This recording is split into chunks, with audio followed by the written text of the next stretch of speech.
Hi, you guys. So I'm back. And that is my dog Sophie taking a nap. And I'm gonna do some rambling again. Um, Mostly because it's just that kind of a day, and that's okay. So I did just talk about how um, I've been into dragons recently, and it is kind of funny because um, it's like I've been into dragons, but I also kind of felt like it was like this weird, like, I've been into them, but I haven't been like talking about them or really thinking about them. And then I'm like, wait, like, no, like I kind of haven't. Like the signs were there. The signs have been here, especially since like in my, not my last video, but a couple videos ago, I showed one of my clay projects that have just been cracking, and I've been really just hanging on to him because I don't want to let him go, even though somebody told me to just toss him and start over. But let me show you. Oh, he's just, he's so sad. Did you see me do that? I touched his tail and it crumbled a little. Well, this is him. I've shown him on here before. These were supposed to be feet. They fell off. And you know, oh my god, he is crumbling as we speak. Oh, that is tragic. He was not this crumbly. Sorry. Oh my god, large, oh, I think it's not showing you on camera. I'm sorry, I was holding him way too low. Large chunks are disintegrating in my hand, but as we speak, I need to put him up before I make a mess. The signs were there. That was my point. But I think he might have to go in the bin. That's gonna make me really sad because I've held on to him for a very long time. I used Crayola air dry clay on him. I have bad luck with it, you guys. I've been having bad luck with it. I don't want to say that I do, but I have previously had bad luck with it because everything that I've created with it has disintegrated. And I think maybe I'm getting the consistency wrong. I just don't know. I was so in love with him. He became my little buddy, you know? Sitting on my nightstand every night, just sort of existing, living his best life with no legs. And, you know, maybe it's time for him to go. Maybe it's time for him to go now. I just didn't realize how badly he was disintegrating, truly. Yeah, he's very cracked. And the thing is too, is like he was cracked before, and then I went back and I added more sculpt on him, and he was doing really, really good. And so it makes me just wonder, like, if I just don't understand how to use this, because he was looking like very promising after I added more on, you know, and I fixed the little cracks on him. And now it's like those areas are just even worse. And it's like, what just happened? So, anywho, that's that. But the signs have always been there. The signs have always been there.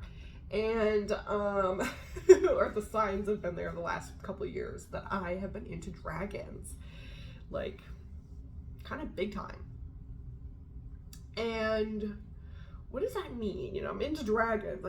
It's just like I have been interested in the fantasy world of dragons, the concept of dragons, the idea of dragons, the fact that they live in like a castle, a dungeon, you know?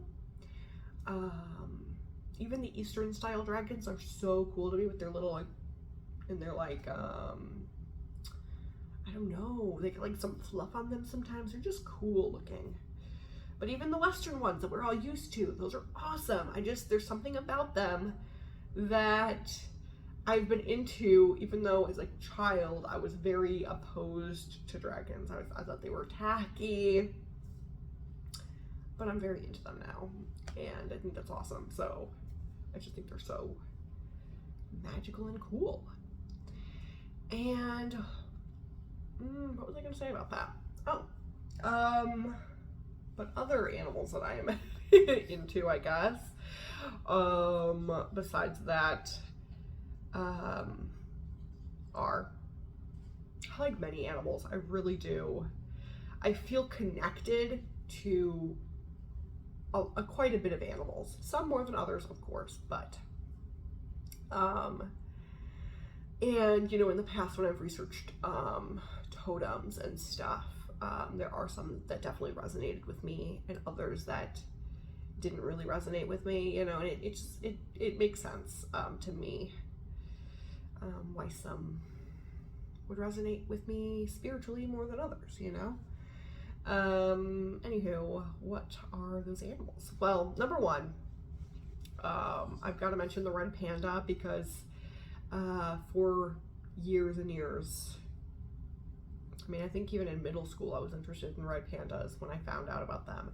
They are just these amazing little creatures, and it's like there's something about them that feels very me, like something about the way they play, their movement is very very me coded, very I have not seen is it called Turning Red? I haven't seen the movie where the girl turns into the red panda, which I really should, because even though I don't typically like movies, like I know that sounds very silly, like to just not like movies like as a whole genre, but I'm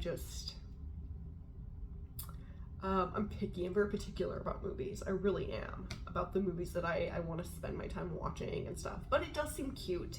I think I probably would really like it, because I do love red pandas. They're just, I don't think about them as much as I used to, or I don't I don't spend time researching them or anything like that, or I don't know. But they are still among the among the greats for me. And when that movie came out and everybody started liking red pandas, I was like, yeah, okay, red pandas are getting their time to shine. Come on. I just was kind of like, okay, fame, love that. But anyway, what else? And it's also I feel like I have an interesting relationship with some animals, where it's I will really resonate with them for a little bit, and then I feel like my connection with them is just a little quieted or something. It's still there. I still feel yes, I absolutely love that and I have that connection with this animal, but at the same time I don't feel like they are at the forefront of my life at this moment, if that makes sense. Maybe this sounds crazy to some people. When you start looking into totems and what animals mean spiritually, it totally understands why, or it totally makes sense why some of us out here have this sort of feeling energetically about our relationship with different animals. And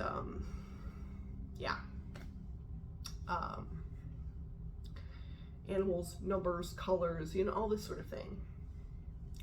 And for me, the red panda's kind of like that. The red panda's oh yeah, we are besties, we're always there, we always click, I hear you, I see you, we're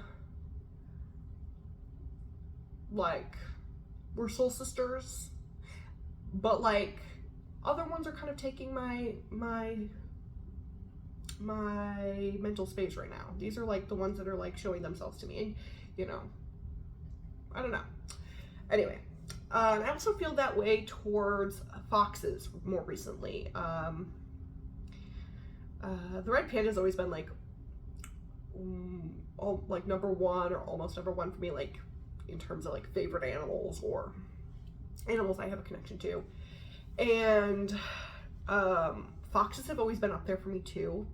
And in recent years I've been kind of just oh yeah, I like foxes. I love foxes, but I'm just not really clicking or like understanding. I don't know, like I don't feel like obsessed with them, or like I'm not spending a lot of time thinking about foxes recently. It's kind of interesting, but I don't know exactly why that is. I think it's just not the right time. I think my brain needs to start focusing on other things right now. And what else? Well, I really love axolotls, and I know that it's like, oh, axolotls and red pandas, they're so trendy right now.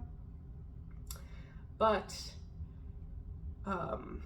really, truly, I think I will love them both till the end of time. They're both just so great to me. And axolotls are also up there with number one for me. They are just like these precious little beings to me, truly. And I don't know, it's like I feel this like heart soul connection with these axolotls, and they're so precious to me. I almost get the same feeling towards axolotls as I do when I look at a greyhound. I don't know why, but when I look at a greyhound, my heart is like, oh, you're a precious, beautiful being that deserves to be protected at all costs. I don't know why, but my heart feels that way.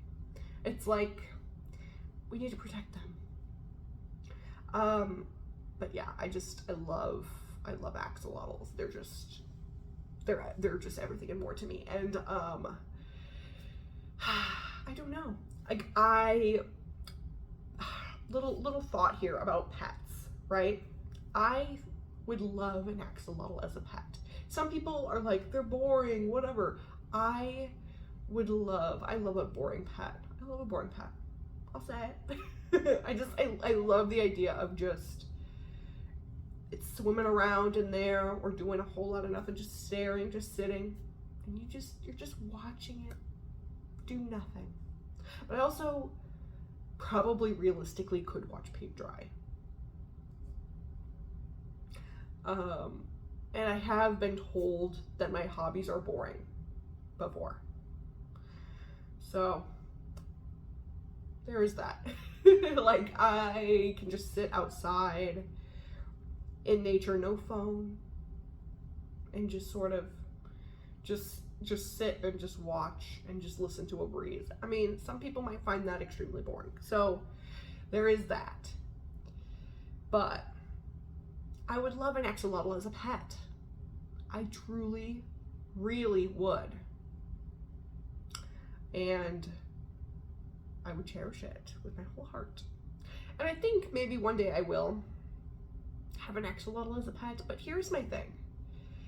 And I wish I could find forums and stuff that talk more about this, because I feel conflicted about some animals as pets. Like, for example, I also really love crested geckos. I think they are very cute, and there's just something about them that, like, I don't know, I adore them.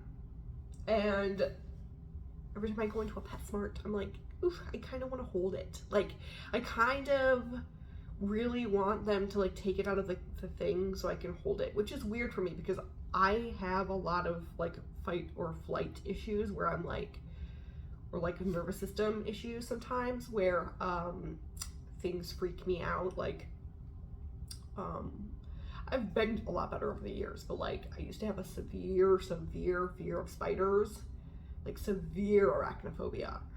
And I don't know, like different creepy crawly things would like startle me, but I've gotten so much better over the years to the point where like I'm interested in holding one of them and like taking, like I would love to take care of one of them. I think it would be great, and even like giving them a lively enclosure and stuff. But then my morality is sort of like, is that okay to like keep and house an animal? Like, even if you are supporting like a good breeder and you're not like getting one from a PetSmart, which I think is awesome, or like is usually the route to go with most things, is to go to like a reputable breeder and not like a store, a box store. But the thing is like these are animals that were wild animals. Axolotls are a little bit different, but I feel this way about jumping spiders too. Like, a part of me would maybe be interested in having a jumping spider because their personalities are just absolutely wonderful to me. And they're just these amazing little creatures. And I have a connection to jumping spiders as well. Spiders in general, but jumping spiders very much so. And I just really love them. But it's like, okay, these are animals, these are creatures that would exist ordinarily in the wild on their own in that kind of climate, and like where we're choosing to put them like in a box. And it's like, some animals are domesticated, some animals aren't though. And like, I don't know, like I just think like, yeah, maybe in our eyes we think that like these animals are living a better life within our home because it's like, oh, they don't have predators, they don't have all of these different like threats going on. But it's like, that's like their literal, not to be like dramatic, but that's like literally their God-given like designed purpose is to be out in this space, like the space of the jungle, the space of you know, the forest under a rock. Like, these animals are meant to be by design and nature out there.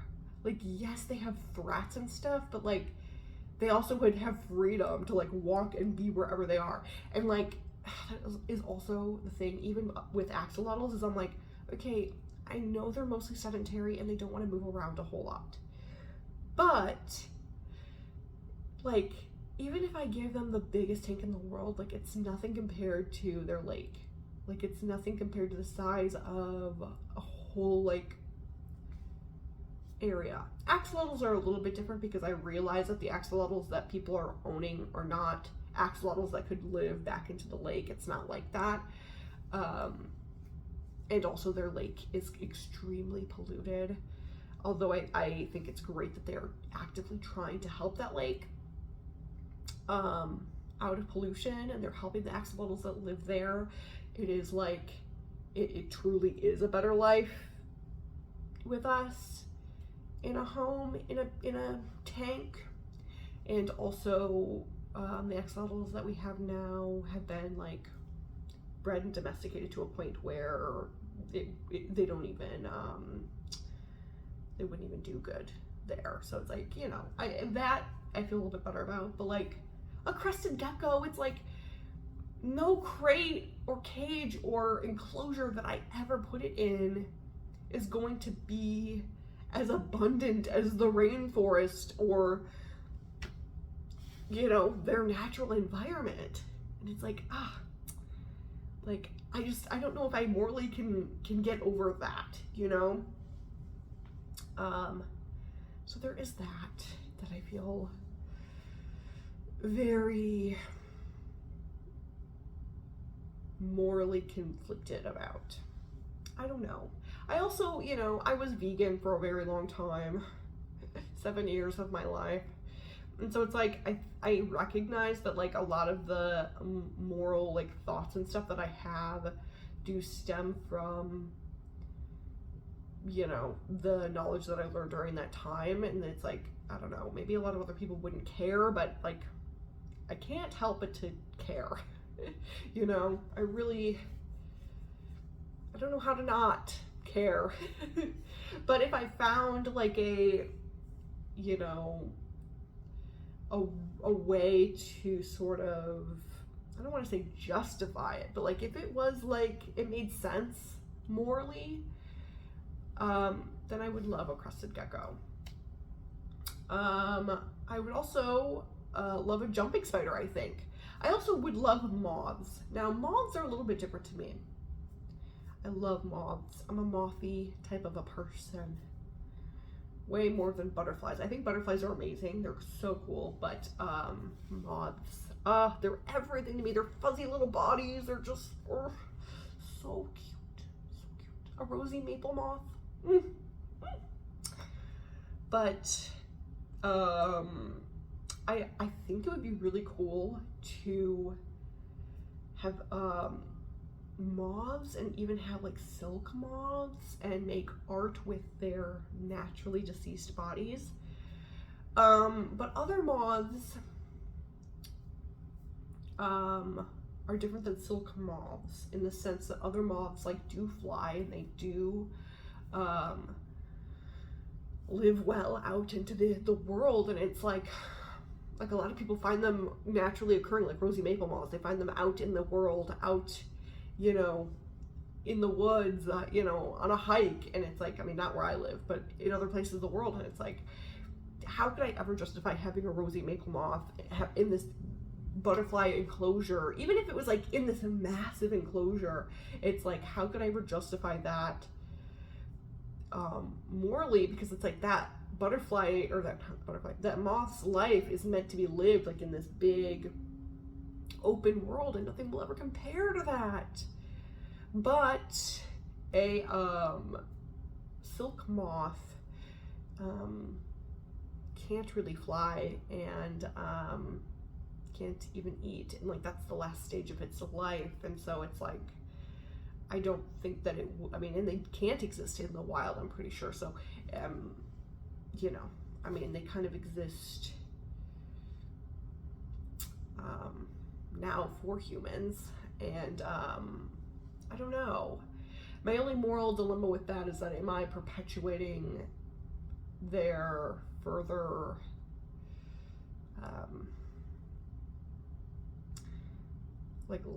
is it actually miserable for them, you know, the fact that they can't eat? And am I just paying for more of their lives to be created? I don't know, you know?